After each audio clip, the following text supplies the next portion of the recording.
Assalamualaikum warahmatullahi wabarakatuh. Alhamdulillahirrahmanirrahim. Wassalatu wassalamu ala asrafil anbiya'i wal mursalin Sayyidina wa maulana Muhammad wa ala alihi wa sahbihi ajma'in amma ba'du. Bagaimana kabarnya? Baik-baik ya. Alhamdulillah.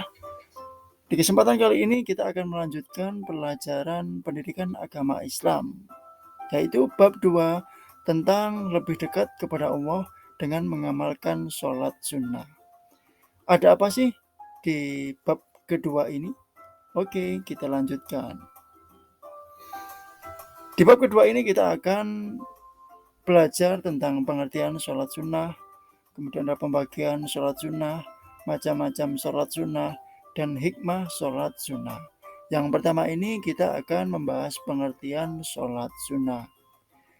Sholat sunnah adalah sholat yang dianjurkan untuk mengerjakannya. Orang yang melaksanakan sholat sunnah mendapatkan pahala dan keutamaan dari Allah Subhanahu wa Ta'ala. Namun, jika seseorang tidak melaksanakan sholat sunnah, dia tidak berdosa. Jadi, disunahkan untuk kita melaksanakan sholat sunnah. Pembagian sholat sunnah secara umum, sholat sunnah ada yang ditekankan untuk dikerjakan dengan berjamaah. Ada yang dikerjakan secara munfarid atau sendirian, dan ada yang bisa dikerjakan secara berjamaah dan munfarid atau sendirian.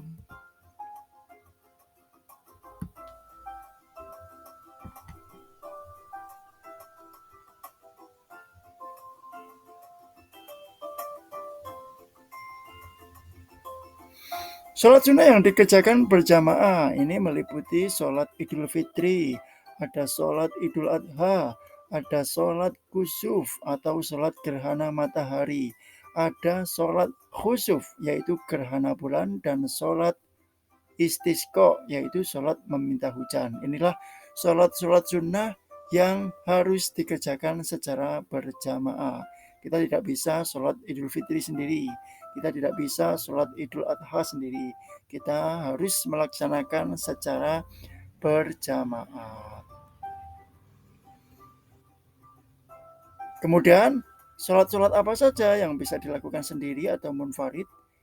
Yaitu ada sholat rawatib, yaitu sholat yang dilaksanakan sebelum atau sesudah sholat fardu.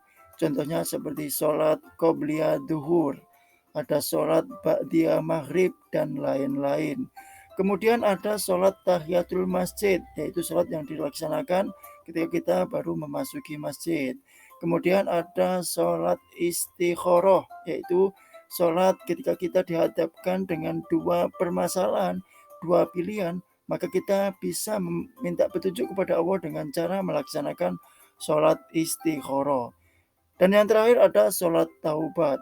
Apa sih sholat taubat itu? Sholat taubat adalah sholat bersimpuh kepada Allah Subhanahu wa Ta'ala atas dosa-dosa yang pernah kita lakukan, atau kita bertobat dengan sungguh-sungguh dengan cara melaksanakan sholat taubat. Kemudian sholat sunnah yang bisa dilakukan secara berjamaah atau munfarid. Ada sholat apa saja? Yaitu ada sholat taraweh, kemudian ada sholat witir, kemudian ada sholat duha, tahajud, dan tasbih. Sholat taraweh kita bisa melaksanakan munfarid atau sendiri, tapi lebih afdol kita berjamaah dengan orang-orang di sekitar kita. Kemudian ada sholat witir, duha, tahajud, dan tasbih.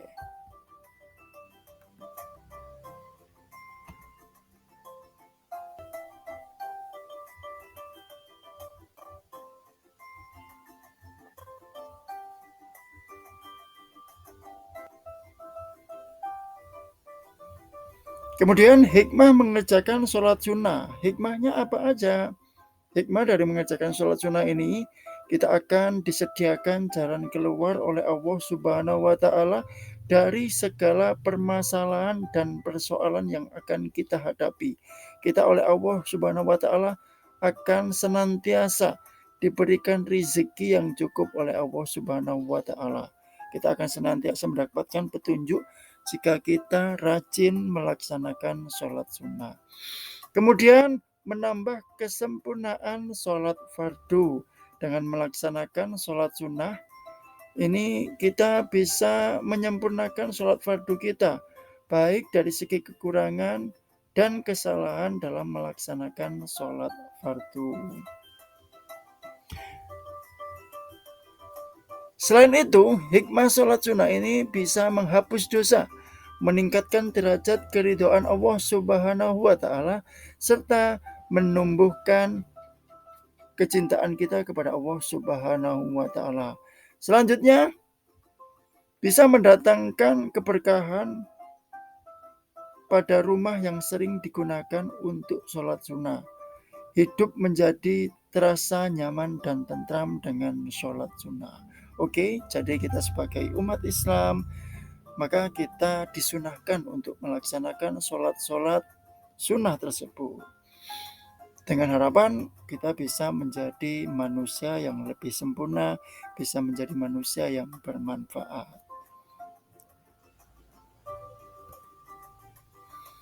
Itulah yang bisa saya sampaikan terkait bab kedua tentang sholat sunnah.